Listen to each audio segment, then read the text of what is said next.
ചോദിച്ചിട്ടില്ലേ വരത്തുള്ളൂ. വീട്ടിലെ കാര്യം നോക്കാൻ വയ്യല്ലോ. എപ്പൊ പറഞ്ഞാലും എന്റെ അമ്മേനെ കുറ്റം പറയും. എന്ത് ചെയ്താലും എന്റെ അമ്മേനെ കുറ്റം പറയും. ഈ വീട്ടിലെ കാര്യങ്ങളെല്ലാം എന്റെ അമ്മയെ നോക്കുന്നത്, പിന്നെ വാർഡിലെ കാര്യങ്ങളും നോക്കണം, എന്നിട്ട് എന്റെ അമ്മേനെ കുറ്റം പറയും. എന്റെ അമ്മ മാത്രമൊന്നുമല്ല ഈ ലോകത്ത് ജോലി ചെയ്യുന്നത്. ഒരു അമ്മയുടെ പുരാണം പറഞ്ഞോണ്ടിരിക്കണം. അച്ഛനോരൊന്ന് പഠിച്ചു വെച്ചേക്കുന്നത്. അച്ഛമ്മ എനിക്ക് വിശക്കുന്ന നൂഡിൽസ് ഉണ്ടാക്കി തരുമോ? ഒക്കെ വിശക്കണ അവള് വരട്ടല്ല, അവള് വന്ന് ഉണ്ടാക്കിയാലേ ശരിയാവത്തുള്ളൂ. അച്ഛക്ക് നൂഡിൽസ് ഉണ്ടാക്കി തരുമോ? അച്ഛൻ ജോലി കഴിഞ്ഞ് വന്നല്ലേ ഉള്ളടാ. അമ്മ വരട്ട്. അമ്മ വന്നിട്ടുണ്ട്. എന്റെ അമ്മ ജോലി കഴിഞ്ഞിട്ടല്ലേ വരുന്നേ, എന്നിട്ട് അമ്മ റെസ്റ്റ് ചെയ്യുന്നില്ലല്ലോ. ആ നീ വലിയ വർത്തമാനൊന്നും പറയണേ. ഇത് പടി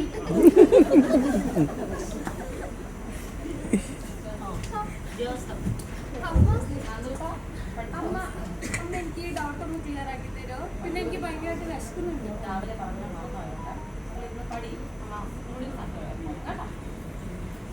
കൊച്ചിനുണ്ടായി കൊടുത്തിട്ടുണ്ട്. ആദ്യം കൊച്ചെന്ന് അവനെ കൊച്ചിനുണ്ടായി കൊടുക്കും. കുറെ നേരമായിട്ട് വിശന്ന് വലഞ്ഞിരിക്കുന്നു. വേണ്ട, അവളിപ്പോ ജോലി കഴിഞ്ഞ് വന്നല്ലേ ഉള്ളൂ. നീ ആദ്യം പോയി ഡ്രസ്സ് ചേഞ്ച് ചെയ്ത് നോക്കി, ഒരു ഫ്രഷ് ആവാൻ നോക്കി. ചെല്ലേ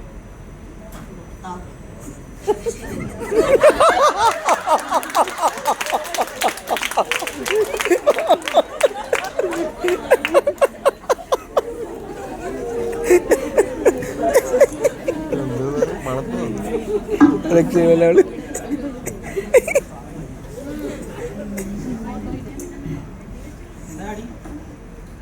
ശരിയായില്ലേ? എന്താണ് എന്റെ പ്രശ്നം? എപ്പോ നോക്കിയാലും എന്നോട് ചോദിച്ചാൽ എന്തെങ്കിലും പ്രശ്നം? ഞാൻ ഒരു കാര്യം പറയാം. എനിക്ക് എപ്പോഴും ചെന്ന് ലീവ് ചോദിക്കാൻ പറ്റില്ല. മനസ്സിലായോ? തരത്തില്ല. നിങ്ങളെ കണക്കൊരു ലീവ് അങ്ങോട്ട് ഫോർവേഡ് ചെയ്താൽ കിട്ടുന്ന സാധനമല്ല. മനസ്സിലായോ? അത് ആദ്യം മനസ്സിലാക്കണം കേട്ടോ. നീ ഇപ്രാവശ്യം പോ. അടുത്ത പ്രാവശ്യം ഞാൻ കൊച്ചിന്റെ കൂടെ എടുത്തു വെച്ചോ. ഇപ്പോൾ അടുത്ത പ്രാവശ്യം ഞാൻ ചെന്ന് എല്ലാവർക്കും അങ്ങനെ പറഞ്ഞു ഇത് ചോദിക്കോ വീട്ടിൽ ആരും ഇല്ലേ പോകാനെന്ന്. ഇനി അടുത്ത പ്രാവശ്യം ഞാൻ എന്തായാലും പോകുന്നു. ഇതെന്നെ പറഞ്ഞിട്ട് ഞാൻ തന്നെ പോകുന്നത്. ഈ കാലത്തുള്ള ദേഷ്യം ഇപ്പോഴാണോ തീരുന്നത്? ഇനി കൊച്ചിന്റെ കാര്യത്തിലൊക്കെ ഞാൻ അങ്ങനെ പ്രശ്നമാക്കാറുണ്ടോ? ഞാൻ ഒരു കാര്യം പറയട്ടെ. അമ്മയോ മനസ്സിലാക്കുന്നില്ല, നിങ്ങളെങ്കിലും മനസ്സിലാക്കണ്ടേ? അമ്മയുടെ വിചാരം എന്തുവാ? നിങ്ങൾ അമ്മേനെ ഒരു ദിവസം ഞാൻ അവിടെ കൊണ്ടുപോയി കസേരയിൽ കെട്ടി, എന്നിട്ട് ഞങ്ങൾ അവിടെ എന്താണ് ചെയ്യുന്നതെന്ന് കാണിച്ചു. നിങ്ങളുടെ അമ്മയുടെ വിചാരം എന്താ? നേഴ്സുമാർ അവിടെ പോയാൽ ഡോക്ടർമാർ എഴുതും, ഞങ്ങൾ അങ്ങനെ എൻ്റെ മുന്നിൽ വരൂ, കൊടുക്കൂ, കാണിക്കൂ, കുത്തു എന്നാണോ വിചാരം? അത്രേ ഉള്ളോ? അതാണോ വിചാരം? ഇല്ലല്ലോ. ശരി, അത് അമ്മയുടെ പ്രായം. നിങ്ങൾക്ക് എന്താ മനസ്സിലായില്ലേ? ഇത്തിരി ഹർത്താൽ എന്ന് പറയുമ്പോഴേ ഞങ്ങൾ ഹർത്താലാണ്, ഞാൻ നാളെ വരില്ല കേട്ടോ, അല്ലെങ്കിൽ സിസ്റ്ററെ ഞാൻ ഹർത്താലാണ്, എനിക്കൊന്നും പറ്റൂല കേട്ടോ എന്ന് പറയാൻ പറ്റുമോ? അങ്ങനെയുള്ള പ്രൊഫഷൻ അല്ല ഇത്. അത് ആദ്യം മനസ്സിലാക്കും. കൂടെയുള്ള ഒരാൾ മനസ്സിലാക്കിയാൽ പിന്നെ ആര് മനസ്സിലാക്കാനോ?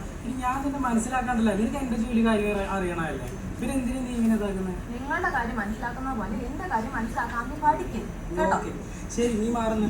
എപ്പോൾ നോക്കിയാലും ഇവിടെ ചെന്നാലും പ്രശ്നങ്ങളും കാര്യങ്ങളും.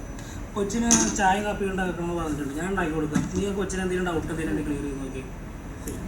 ഇന്ന് മാത്രമേ ഉണ്ടാക്കോളൂ. പറ്റുന്ന രീതിയിൽ പിണക്കം തീർക്കാൻ വേണ്ടി മാത്രമാണോ? ഇല്ലട ചക്കര, നീ ഇതാവല്ലേ എന്നാ കുഴപ്പമില്ല. നിന്റെ പ്രശ്നങ്ങളൊക്കെ വല്ലതും പറഞ്ഞു. പിന്നെ ഇന്ന് ഹോസ്പിറ്റലിൽ ഒരു കാര്യം ഉണ്ടായിരുന്നു. ഇന്നാണെങ്കിൽ ഡോക്ടർ റൗണ്ട്സ് വന്നപ്പോൾ ഒരു അമ്മച്ചി പറയുക, ഞങ്ങളൊന്നും കൊടുക്കുന്നില്ല, പിടിക്കുന്നില്ല. പക്ഷെ ഡോക്ടർ വിശ്വസിച്ചിട്ടില്ല. ഞങ്ങൾ കൊടുത്തായിരുന്നു കേട്ടോ.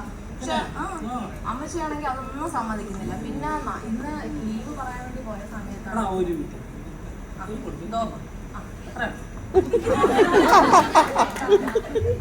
നീ എങ്കിലും അമ്മയുടെ സങ്കടം കേട്ടോ. നീ നന്നായിട്ട് പഠിച്ചു.